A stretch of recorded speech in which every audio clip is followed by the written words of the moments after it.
오늘 새벽에도 하나님의 은혜가 저희 여러분에게 함께하기를 기원합니다. 오늘 말씀은 이미 이루어진 예언과 또 장차 이루어질 예언의 말씀입니다.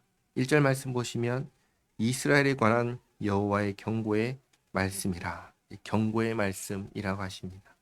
여호와 곧 하늘을 펴시며 땅의 터를 세우시며 사람 안에 심령을 지으시니가 이르시되. 창조주 하나님께서 말씀하십니다. 반드시 이루어질 일입니다. 보라, 내가 예루살렘으로 그 사면 모든 민족에게 취하게 하는 잔이 되게 할 것이라. 예루살렘이 에워싸일 때 유다에까지 이르리라. 여기 두 가지 단어에 주목해야 합니다. 첫 번째는 에워싼다. 두 번째는 취하게 하는 잔입니다. 이방 나라들이 예루살렘을 에워싸는 일이 일어날 것입니다. 예루살렘을 침공한다는 뜻입니다. 그런데 취하게 하는 잔이라고 합니다. 공격하는 군대가 취하면 무슨 일이 일어날까요? 제대로 공격하지 못하겠지요. 그러니까 예루살렘을 이방 나라들이 에워싸서 공격할 것인데 제대로 공격하지 못하도록 하겠다는 말씀입니다. 누가 그렇게 하시죠? 하나님께서. 그래서 그날에는 내가 예루살렘을 모든 민족에게 무거운 돌이 되게 하리니 그것을 드는 모든 자는 크게 상할 것이라. 천하만국이 그것을 치려고 모이리라. 다시 말해 하나님께서 예루살렘을 무거운 돌이 되게 하셔서 예루살렘을 치러 온 천하만국을 상하게 하실 것입니다. 돌 하면은 다니엘서 2장에서 말씀하신 손대지 아니한 돌이 생각납니다. 이 돌이 우상을 치고 태산을 이루어 온 세계에 가득한다 하셨습니다. 이 돌이 가리키는 것은 예수님께서 오심으로 세워진 교회, 또 예수님께서 다시 오심으로 이루어지는 하나님의 나라입니다. 그러면 이제 여기서 말하는 예루살렘과 유다가 무엇을 가리키는지 알 수 있습니다. 바로 하나님의 나라입니다. 그리고 그 나라는 지금 어디에서 드러납니까? 교회지요.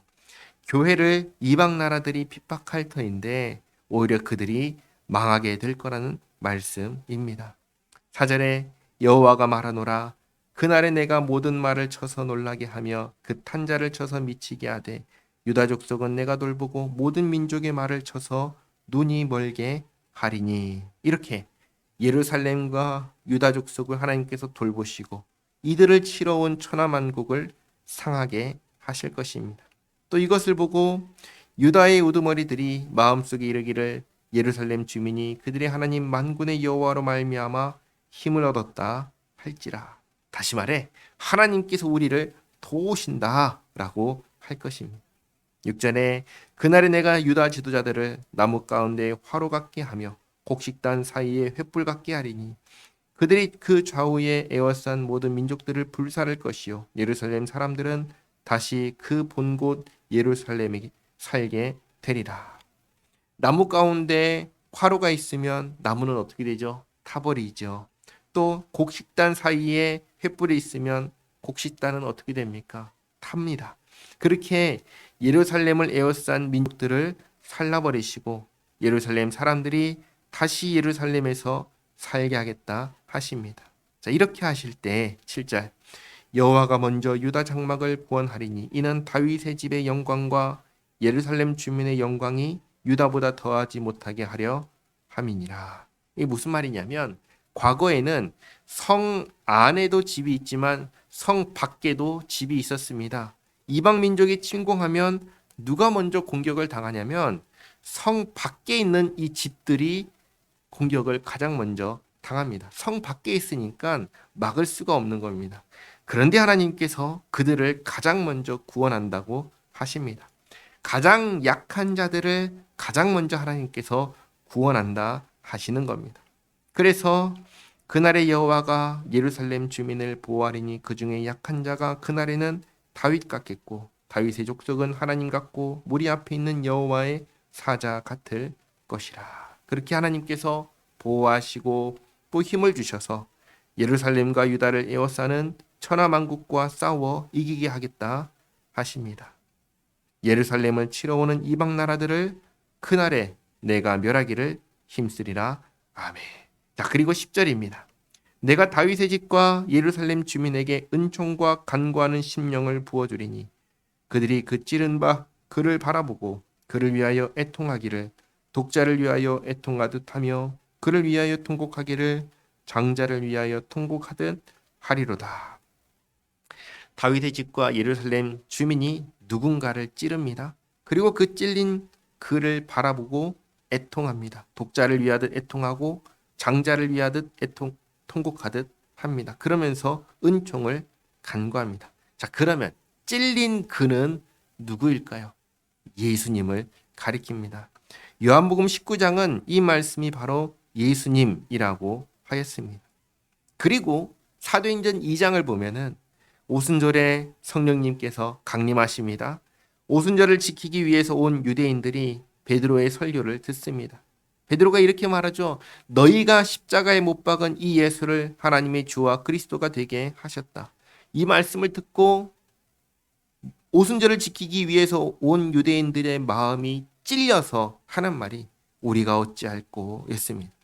성령님께서 하나님의 은총을 간구하는 심령을 부어주셔서 하는 말입니다. 그러자 베드로가 뭐라고 하죠? 회개하고 각각 예수 그리스도의 이름으로 세례를 받고 죄 사함을 받으라고 합니다.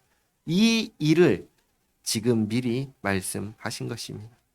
11절 그날에 이제 그날이 언제인 줄 압니다. 오순절이지요. 오순절에 예루살렘에 큰 애통이 있으리니 무기똥을 짜기 하다드리몬에 있던 애통과 같을 것이라. 이 애통은 남유다 역사에 정말 하나님 편에 서서 나라를 경영했던 왕 요시야 왕이 애굽의 바로 느고에 의해서 죽었을 때 남유다 온 백성이 슬퍼했던 것을 말합니다. 그것처럼 하나님께서 보내신 구원자를 십자가에서 죽인 것에 대한 슬픔과 그리고 오순절에 일어난 회개와 그리고 하나님의 은혜를 간구하는 일이 이날에 있을 거라는 말씀입니다.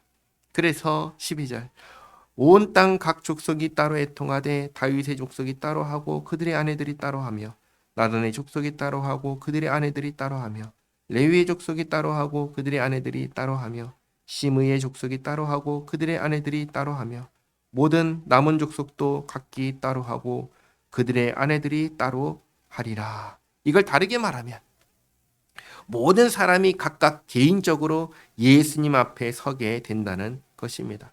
회개도 예수님 앞에서 개인적으로 하는 것이고 믿음도 예수님 앞에서 개인적으로 갖는 것이고 결단도 예수님 앞에서 개인적으로 결단하는 것입니다.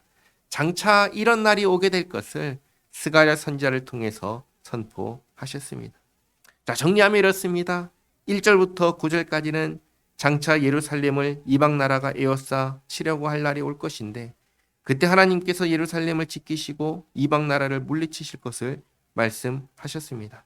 그리고 10절부터 14절까지는 예수님의 십자가 사건과 오순절에 일어날 일을 말씀하셨습니다. 10절부터 14절까지 말씀은 이미 성취된 일입니다. 그 증거가 바로 교회입니다. 우리입니다. 그러니까 우리가 스가랴를 통해서 하나님의 말씀이 이렇게 살아서 역사하고 있다는 사실을 우리는 분명하게 알게 됩니다. 그리고 1절부터 9절까지 말씀은 지금 일어나고 있는 일입니다. 예루살렘은 신약의 교회를 가리키는 거라고 했습니다. 교회를 핍박하는 천하만국은 죄와 사망의 권세를 말합니다. 신약의 교회를 세상이 죄와 사망의 권세가 핍박할 것인데 그때 하나님께서 가장 약한 자부터 보호하시고 강하게 하시고 마침내는 승리하게 하실 것입니다. 이 일을 경고라 하셨으니 이런 일이 있을 것을 알고 마음을 굳게 하고 하나님을 믿고 하나님께서 이기게 하신다는 이 말씀을 믿고 의지하라는 말씀입니다. 말씀대로 이미 이루신 하나님께서 또 말씀대로 이루실 것입니다. 그것을 믿고 하나님을 신뢰하며 오늘도 주님과 동행하는 복된 한 날 되시기를 바랍니다. 기도하겠습니다. 하나님 감사합니다. 스가랴 선지자를 통하여 하신 말씀이 이미 이루어졌음을 봅니다. 남은 말씀도 이루어질 것을 믿습니다. 말씀대로 역사를 섭리하시는 하나님을 더욱 믿고 의지하며 주님과 함께 살아가는 저희 모두가 되게 하옵소서. 예수님의 이름으로 기도하옵나이다. 아멘.